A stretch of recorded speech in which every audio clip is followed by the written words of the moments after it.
there's no hope. What do you mean, Scott? There's always hope.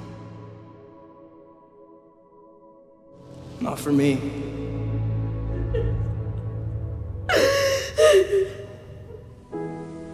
I want you to close your eyes, please.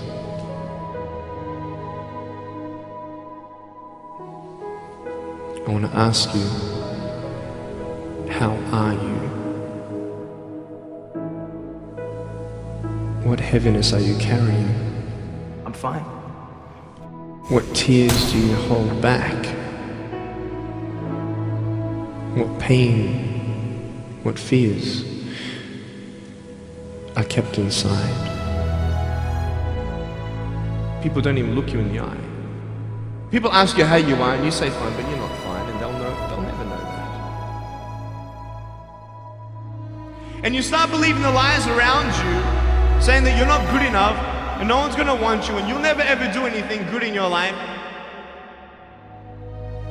And the fear that we have is that we're gonna be alone. Because if they don't like you, then who will? If they don't accept you, then who will? And I started believing that I was not good enough. I started believing that I was a failure, that I'd never ever be somebody who people would like or people would accept.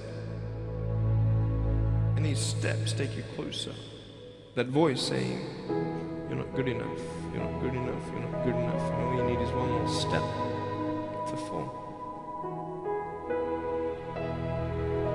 So you have a choice to know which step you're going to take today. There are some things in life that are out of your control that you can't change and you got to live with. The choice that we have though is either to give up or keep on going. I want to ask you, what are you going to believe? Are you going to believe in yourself? Are you going to believe everybody else's judgment on you? Are you going to believe people when they say that you're a failure and no one really likes you, no one really cares about you?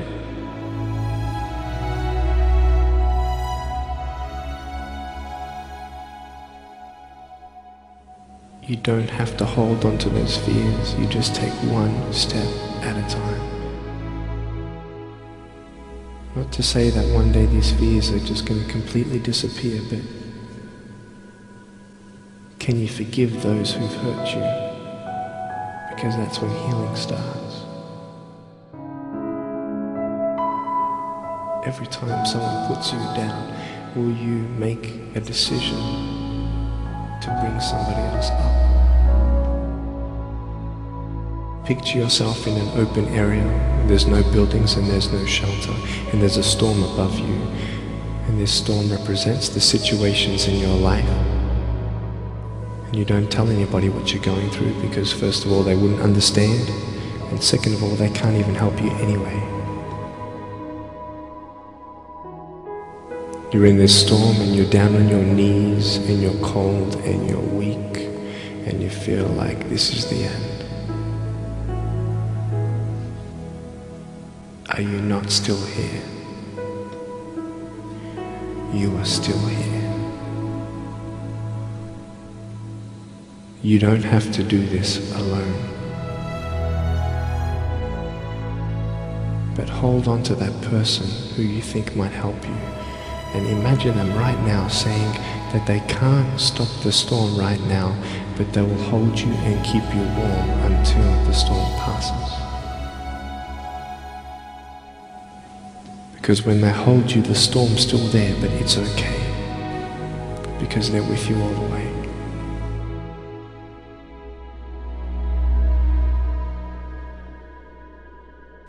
But I tell you, there are some times in life where you fall down and you feel like you don't have the strength to get back up.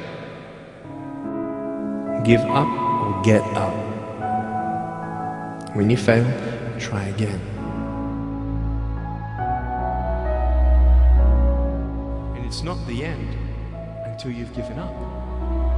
And just the fact that you're here should persuade you that you have another chance to get back up.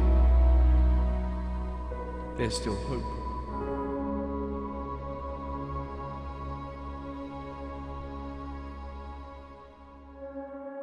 you just want to step out of it, to step out of the whole race, the whole business. The monstrosity of being alive overwhelms you. If you have depression, if you have anxiety, if you have post-traumatic stress disorder, if you have any kind of mental health condition, this is not something to ignore. Depression, frustration, anxiety, pain, disillusion. It's just a natural part of the process of becoming a stronger version of yourself. The thing that keeps one living is a sense of future, that there will be a tomorrow, and tomorrow I've got to do this, and then the day after I've got to do that. Get started. And I'm going to tell you right now, it won't be easy. It will be hard because life is hard. That's what life is. With depression, one of the most important things you could realize is that you're not alone. I've been places and someone has said, well, you lost an arm and a leg, so you had a right to be depressed. And I stopped them. I was like, depression is real. No matter what you're going through right now doesn't mean that it's not going to end. I think too often we think about the stresses that we're dealt with right now, and we think that there's no light at the end of the tunnel. All that you can see is darkness, and everything that you try to do just kicks you right back in the face, and you just can't seem to get yourself up. You don't even have to go through something traumatic. Some are caused by something traumatic. Some can be a chemical imbalance in the brain. There is light at the end of the tunnel. Life is hard. Life is challenging. There are ups and downs. And these challenges that you face, they're going to do their best to take you down. Do not let them. Of course you have to work. Of course you have to show up. Your team needs you. Life needs you. Your family needs you. Life is for the living. Depression is not only normal, it's essential, and be grateful for it because it allows you to reorder yourself at a higher level. I speak what's on my heart. And I gave my speech, and as I was closing, I kind of mentioned some depression. Because I was coming out of the winter months, and it hit me again this past winter, and I went and saw the doctor, and so it was on my mind, and it came up. And as I was saying, I thought, this generation of people probably aren't connecting to what I'm saying. When I walked off the stage, and they lined up, the amount of people that thanked me for talking about mental health. And here I was, I thought they didn't want to hear. I thought I was stepping out of line. No, it needs to be talked about because it's not just this generation, it's people are realizing more and more that it's an issue. And the more we talk about it, the easier it is for people to be honest with themselves and get the help they need. Line up those problems and confront them, face them, fight them. Do not let them bring you down. Do not personally identify with your depression. See it as you see winter, and winter always leads to spring and summer again. See it as you see nighttime. Nighttime becomes daytime again. Hold on to that fundamental quality of faith, that on the other side of your pain is something good. Suicide is a permanent solution to a temporary problem. No matter what you're going through right now doesn't mean that it's not going to end. Stand up, dig in, let those challenges raise you up, let them elevate you, let their demands and their trials make you stronger. Adversity you face today turn you into a better person tomorrow. You are worth more than diamonds. All the diamonds in the world, you are so precious. Every single one of your hearts, you can do something. Life is not always good. Life is always not rosy. But life is worth living. There's one thing that if you did every single day, it would make an extraordinary difference in whatever mental health issue you're struggling with, and that is exercise. And the reason you've got to exercise every day is because what we know about human beings is that when you physically move, your physiology changes, and that changes your brain. Take the time to rest. Because just what if that resting is the key to world-class producing? Get outside and exercise every single day as if your life depends upon it, because you know what? It does. Your brain needs it, your body needs it, your mental health needs it. And I feel like if you had heart problems and saw a cardiologist, well, everyone would be concerned about you, would know you're doing better, and it would be open and honest with the crew. But the most complicated organ in your body, if you have a problem with it, suddenly we don't want to talk about that? No, and you can get over it. And that's what people need to realize. You can be cured. You can get past it. I assure you, the clouds will lift. Right, there is sunlight above the clouds. You're just looking at the clouds right now. And they will lift, and crisis has come to teach you the big lesson you're meant to learn to move to your next level in the next chapter of your greatest life. This depression will pass. It will go away, and something much better will take its place. But for right now, all that you really need to know is that you have to make it through. Getting your heart rate up, getting outside, breathing, feeling connected, getting out of your house, which may make you feel depressed and trapped. The man I am with you right now as I speak with as much authenticity as I know how to share is the result of my times in the valley of darkness. Doing that every day, that physical push. You don't have to run. You don't have to go to an aerobics class. Get outside with your dog in the woods. Walk with a good friend for 2 or 3 miles. Doing that every single day not only moves your body, which changes your mind, it gets you out of your physical environment, which is one of the things that people with depression tend to have a hard time doing. And it also creates a bit of momentum and a bit of a routine in your life. Every time I experience a bout of depression, I come out on the other end a different person, doing different things. But it's because I'm aware of what's happening and I'm aware. I want to see the opportunities as they present themselves to me instead of falling into the depths of a spiral down depression because I'm personally identified with what is happening when I'm upset. And your schedule is not full and you actually feel like you're wasting your life because you're not this epic producer. What if those times were actually a different form of productivity? What if those times were actually being productive in a different way, where you're actually producing not in the world, but producing within yourself, producing strength, producing new insights, producing new ideas, producing new capabilities, producing new energies, producing new emotions, shifting from fear to love, because when you go through difficult times, what do you really do if you feel your fear and your pain? You release it.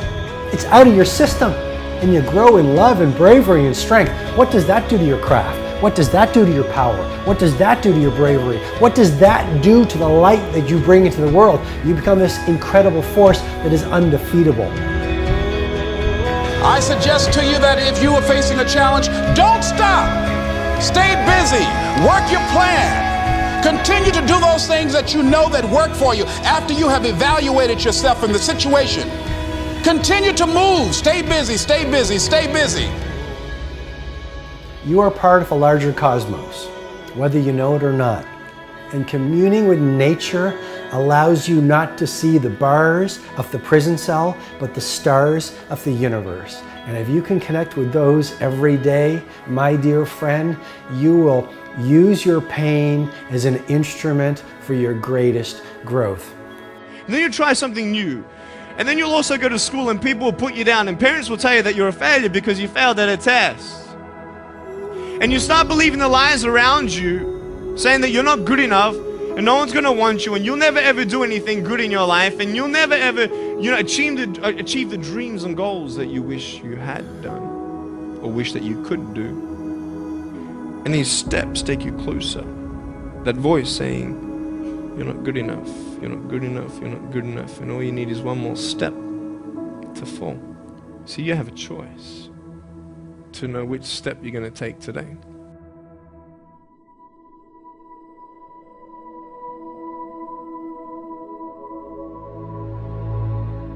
What will sometimes haunt my dreams still is just like a general feeling of morose anxiety. Everyone experiences a version of anxiety or worry in their lives. I don't know why I opened up and talked about it, but I guess I was just sick and tired of just having it inside of me for 20 plus years, and I was ready to make a change. What helped me the most, that I want to impress upon all of you, is that I realized that part of my identity is saying no to things I don't want to do.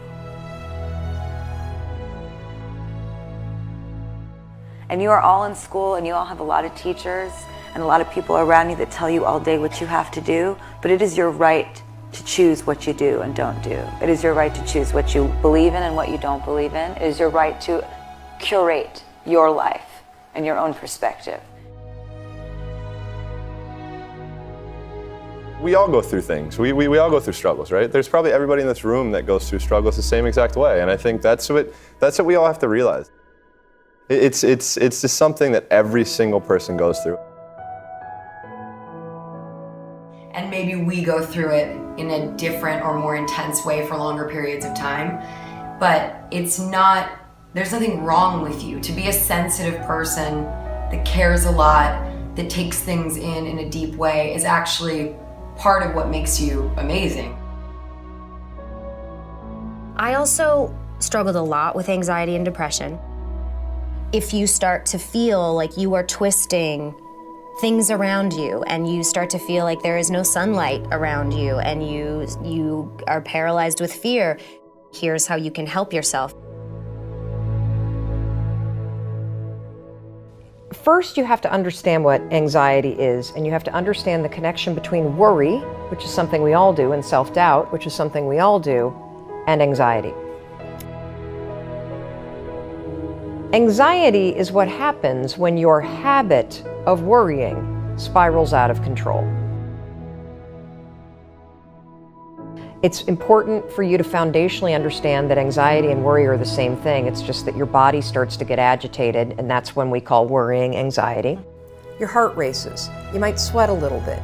You might feel tightening in your chest. You might feel a pit in your stomach. You have a surge of cortisol. You can actually beat it.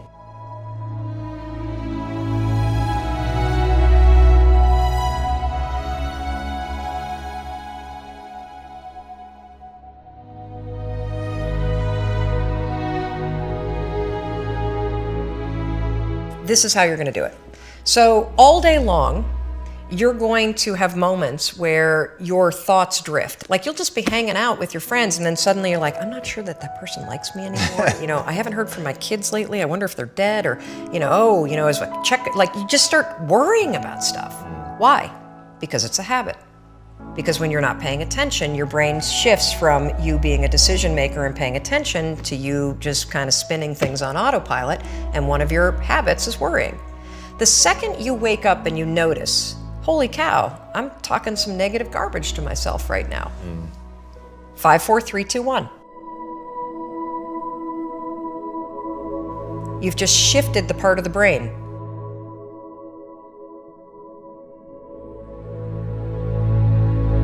You've shifted from the basal ganglia, which is where your habit loops are spinning, and you've awakened your prefrontal cortex. You've also interrupted that pattern. Now what you're going to do, because your mind is actually ready to receive a different thought because of the counting, now you can put in an anchor thought. Like if you have a mantra, if you've got a vision about the way that your business is going to turn out in 5 years, if you just have a thought that makes you really happy and proud, insert that. Now, why does this work? It works because of the counting. And I'm not kidding. We know, based on research, that positive thinking alone, not effective. In some instances, trying to force yourself to think positive can actually make the worries worse. Why? Well, the reason why is because it's really hard to just change the channel. What we have to do first is basically interrupt it and turn off the TV, and then turn it back on with the prefrontal cortex awakened. So the counting is essential. And so you can start using this today.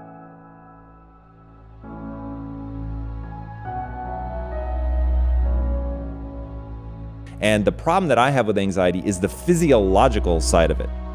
I got shallow breathing, rapid heart rate, and most terrifyingly, the blood is actually leaving the prefrontal cortex. And so you're getting into a position where your higher level cognition is actually being shut down because it doesn't have blood flow.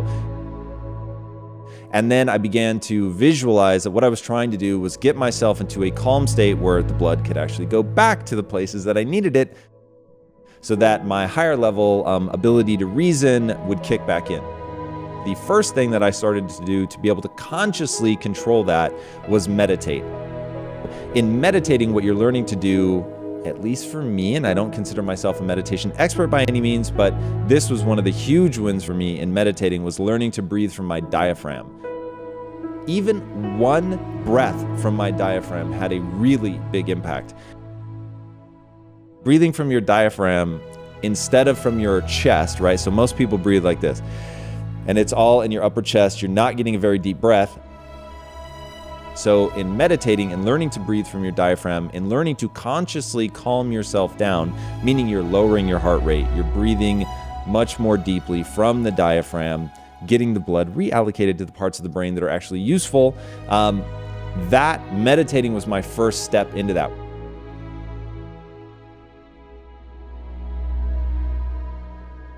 When there are really hard times, there are so many tools that you can use to help yourself in those times, and it does get better and easier as life goes on and you start to get to know yourself more and what will trigger certain instances of anxiety and where you feel comfortable and safe. So I would just say, don't ever feel like you're a weirdo for it, because we're all weirdos.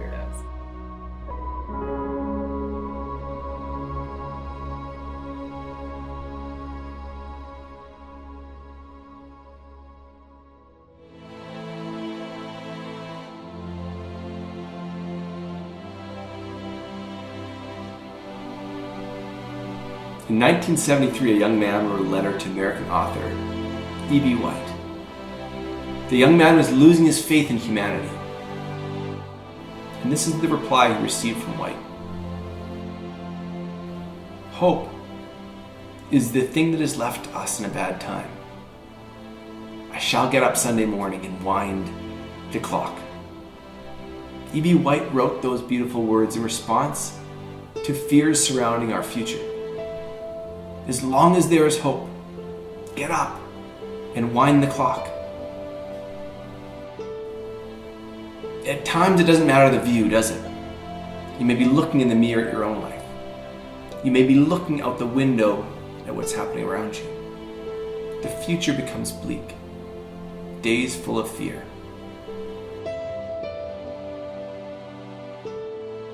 It's when darkness forms, clouds roll in and life gets heavy.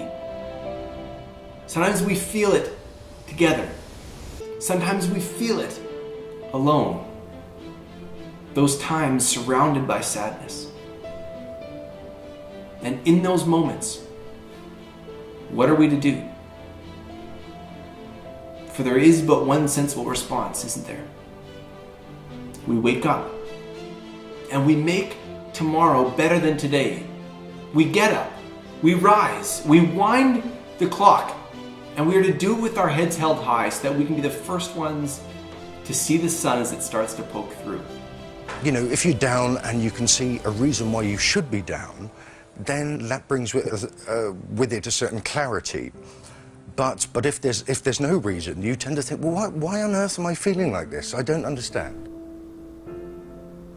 If you're like me, you're feeling it lately. We're in a moment when the clouds have covered some of the light. The way forward may seem to be slipping from view. The path of progress, which has been so hardly fought for, can feel like it's fading. Perhaps it was the path you were declaring for yourself, and now it's changing. It's shifting. Gone. And hope is the thing that has left us in a bad time. But hope is not the final fragile string. Hope is the start. Hope has a strength. It means something new is coming. Because it always does. Clouds break. The sun shines. In fact, it's never stopped. So in E.B. White's words, hang on to your hat. Hang on to your hope. And wind the clock, for tomorrow is another day.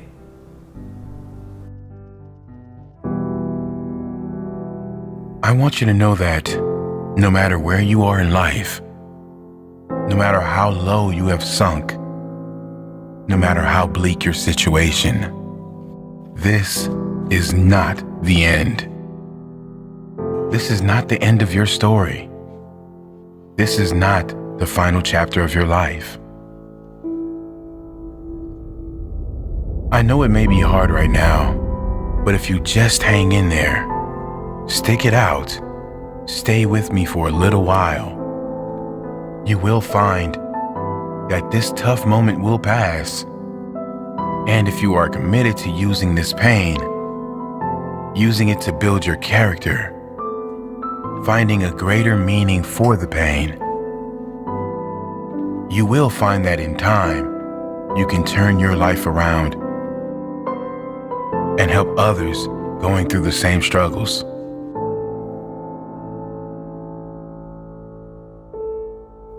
The world right now is in the middle of a mental health crisis.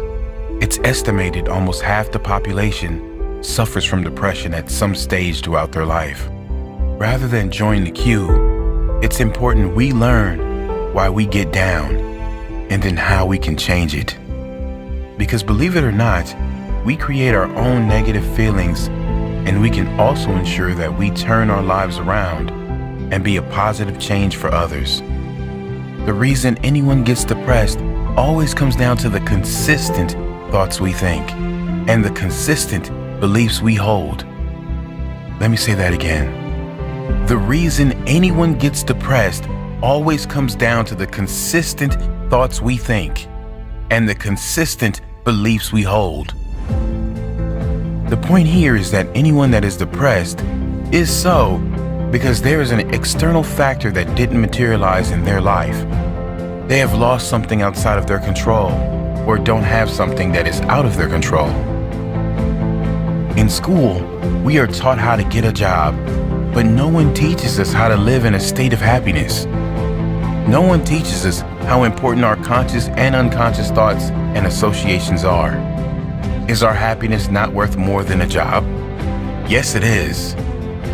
And before you say happiness won't pay my bills, happiness will pay your bills. When you realize you will be 10 times more energized, focused, and take positive action in your life, when you first choose to develop yourself as a priority and then get to the stuff of the world. I've seen some people who many would consider to have it all in their life because they thought they were not good enough. A thought, a belief within them told them they were not worthy. These people that many were jealous of, many envious of, were not good enough. You must value yourself enough to take the time every single day to work on you, to engage in something that will ensure you are a positive influence on the world. This, of course, doesn't mean life will suddenly be perfect. The same life challenges will show up, but if your mind is strong, if your mind is at peace, your reaction to the challenging times will be very different. Your reaction will be, how can I make this work? Not why is this happening to me? And then others will look to you, not with pity, but with hope. Because your strength will become their hope, their strength. You really can be that powerful. You can ditch the victim story. You can leave the pain behind and focus on how you will react next. How you will react positively. Read all you can read to get your mind in a positive place. Take steps to ensure you will be in a better position next time. Whatever pain you are suffering from, how you can ensure it won't show again. Take little steps and soon you will be at the top of the staircase. Don't give up. You are worthy. You are more than worthy. You deserve to experience how great life can be, and you owe it to the world to be that positive change for others, to inspire others who will look to you and say, he did it, she did it, and I can do it too.